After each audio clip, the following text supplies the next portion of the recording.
Você já ouviu falar no Papa Figo?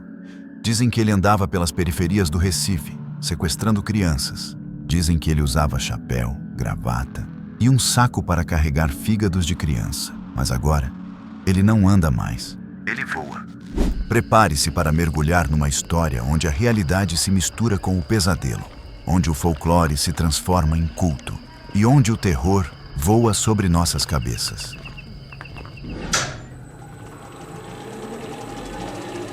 Era fim de tarde quando a primeira criança sumiu. No bairro de San Martín, zona oeste do Recife, moradores relataram ter ouvido o choro de um menino vindo de dentro do matagal.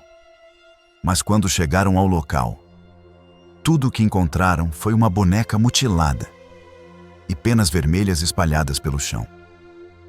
A polícia não levou a sério. Disseram que era coisa de criança perdida. Mas nos dias seguintes, outra criança desapareceu. Depois, outra. E outra. Sempre à noite. Sempre depois que os vizinhos viam no alto dos fios de energia um pássaro. Grande, escuro, com olhos como carvões acesos. E penas, da cor do sangue. Começou como boato. Mas logo, ninguém mais dormia com a janela aberta.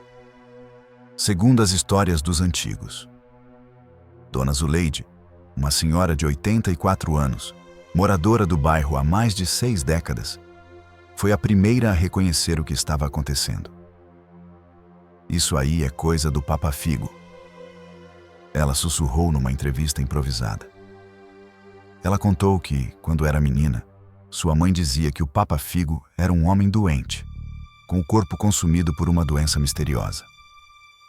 Para sobreviver, precisava comer fígados, mas não de qualquer pessoa, somente de crianças.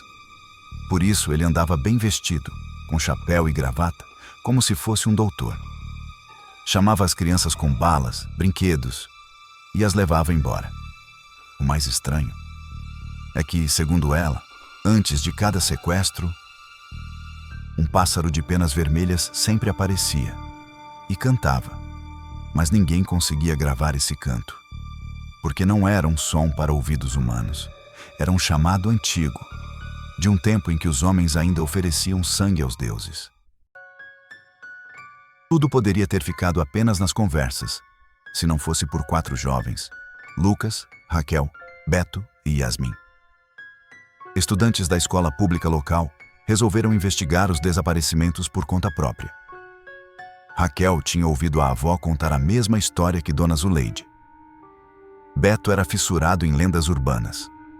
Yasmin tinha perdido a irmãzinha de 7 anos. E Lucas era cético, até demais. Eles criaram um grupo no WhatsApp chamado Olho no Céu e começaram a registrar cada aparição do tal pássaro vermelho. E foi aí que encontraram o padrão. Sempre nas noites de sexta-feira, o pássaro sobrevoava a praça velha do bairro, e sempre no mesmo horário, 2h43 da madrugada. O culto dos penas de sangue. Numa dessas noites, armados com lanternas, celulares e coragem de sobra, os 4 decidiram seguir o pássaro. Ele os levou até uma construção abandonada, um hospital antigo, fechado desde os anos 70. Segundo os registros que Beto achou online, o local era conhecido como Hospital São Jerônimo, um sanatório que tratava casos misteriosos de doenças hepáticas, especialmente em crianças. Dentro do hospital, tudo estava coberto por poeira e teias.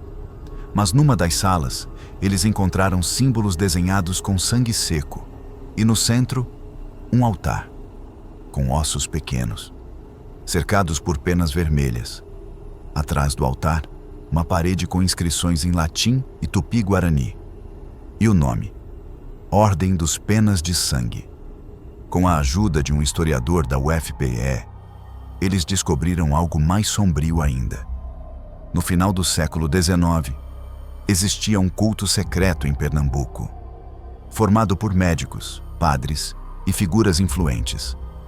Acreditavam que a longevidade só era possível ao consumir o fígado vital, uma essência presente apenas em crianças. Esse culto segundo o historiador, nunca desapareceu completamente. Apenas se transformou. Os rituais que antes eram feitos por humanos, agora eram feitos por algo maior. Uma entidade que assumia forma de ave. Um ser que recebia oferendas e, em troca, protegia os membros do culto com saúde e riqueza.